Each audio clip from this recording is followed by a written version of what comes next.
भाई साहब, एक इम्पॉर्टेंट बात कहना चाहता हूं, वो ये है कि प्रधानमंत्री हो तो मोदी जी के जैसा हो, वरना ना हो। पूरे देश की चिंता रखते हैं मोदी जी, बच्चों से लेकर के बुजुर्ग तक। अब बताइए, अपनी इंपॉर्टेंट रैली पश्चिम बंगाल में छोड़ करके वो आए यहां पर, किस लिए आए? क्योंकि बच्चों की परीक्षा हो रही थी, उसके बारे में अपना ज्ञान बांटने, मतलब ज्ञान शेयर करने के लिए आए थे।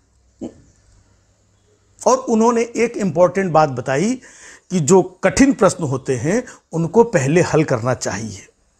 बताइए, इस देश में इतने प्रोफेसर, इतने लेक्चरर, इतने टीचर हैं, लेकिन किसी को भी ये बात नहीं मालूम थी और ना किसी ने बताई ये बात आज तक बच्चों को।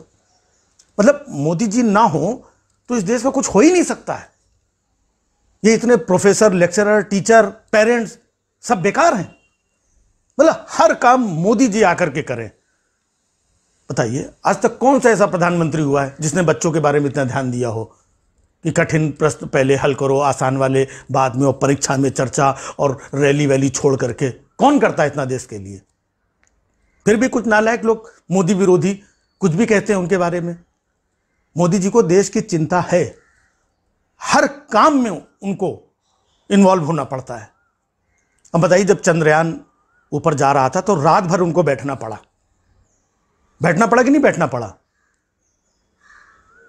और उसके बाद वो देखो, जब सर्जिकल स्ट्राइक हो रही थी तो एक से एक हमारे डिफेंस के एक्सपर्ट, किसी को नहीं मालूम था। फिर मोदी जी ने आके बताया कि बादल जब छाए होते हैं उसी बीच रॉकेट घुसेड़ दो बीच से, रडार की पकड़ में नहीं आएगा। अब बताओ, मोदी जी कहां कहां तक, किन किन चीजों पे ध्यान दें? नाले की गैस से चाय बनाई जा सकती है, किसी वैज्ञानिक ने नहीं बताया। फाइनली फिर मोदी जी को आकर के बताना पड़ा। मतलब किसी को देश की कोई चिंता ही नहीं है, हर काम में आकर के मोदी जी को आकर के इन्वॉल्व होना पड़ता है। सालों से लोग पकौड़े बना रहे थे कि नहीं बना रहे थे, लेकिन किसी को नहीं मालूम था कि पकौड़े बनाना रोजगार है। अब मोदी जी ना होते कौन बताता ये सब?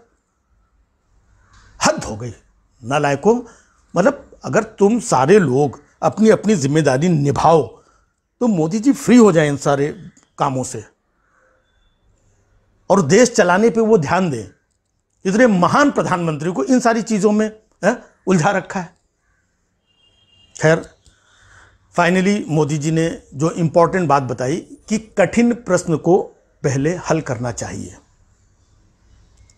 मोदी जी ने इसका खुद उदाहरण भी दिया है हमेशा।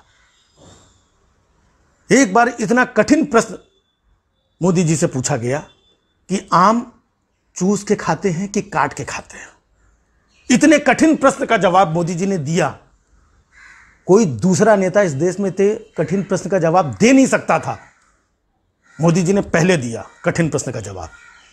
एक बार तो वो एक मोर, पिकॉक, उसने मोदी जी से कठिन सवाल पूछ लिया कि मोदी जी ये बताइए कि मोर को दाना कैसे चुगाते हैं। मोदी जी ने तुरंत इतने कठिन सवाल का जवाब मोर को दाना चुगा चुगा करके दिया।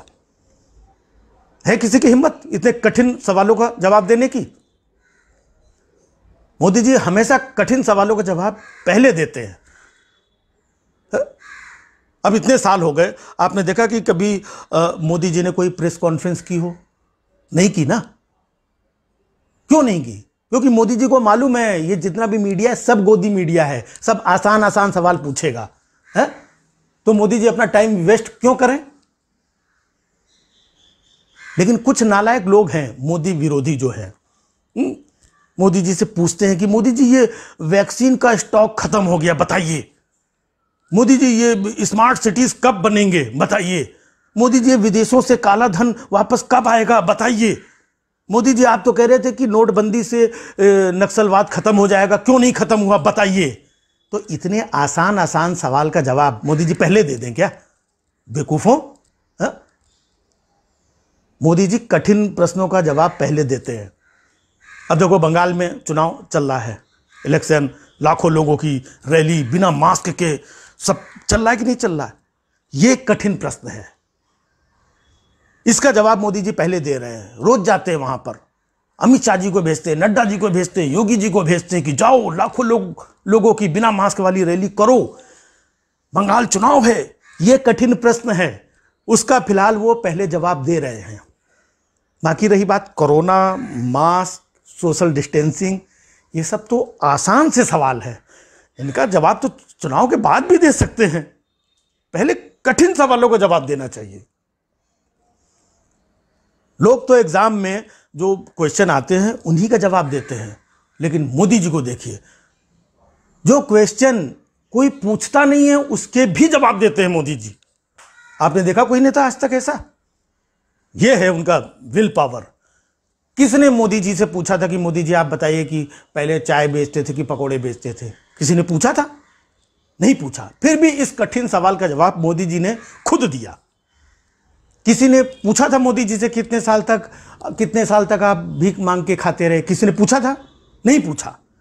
इसने कठिन सवाल का जवाब मोदी जी ने खुद दिया, सामने से दिया। किसी ने पूछा था कि बांग्लादेश के स्वतंत्रता आंदोलन में मोदी जी आप भी जेल गए थे क्या? पूछा था किसी ने? नहीं पूछा था ना। फिर भी मोदी जी ने सामने से इस बात का जवाब दिया। तो मोदी जी हमेशा कठिन प्रश्नों का जवाब सामने से देते हैं, बगैर पूछे हुए देते हैं। और नालायकों, इतने महान देश के प्रधानमंत्री पे तुम लोग उंगलियां उठाते हो, उल्टी सीधी बातें करते हो विरोधियों। अल्लाह को शर्म नहीं आती? देखना है? कितना भी कर लो तुम लोग, करो, जितना भी कर लोगे 2024 में मोदी जी लिख के ले लो, फिर से वापस आएंगे और देश का बंटाधार होने से वो बचाएंगे। समझे? तो ऐसे महान व्यक्तित्व का, महान जो नेता हमें सदियों के बाद मिलते हैं, तो लोगों प्लीज यार, हाथ जोड़ रहा हूं, मोदी जी की कदर करो, समझो। दिन रात मोदी मोदी मोदी ऐसे करो यार, प्लीज। मोदी जी, आप इन सारे लोगों के, फालतू लोगों के कहने पे आप बिल्कुल वैसे भी नहीं आते हो और आना भी नहीं चाहिए। आप आगे बढ़ो, हम सब आपके साथ हैं।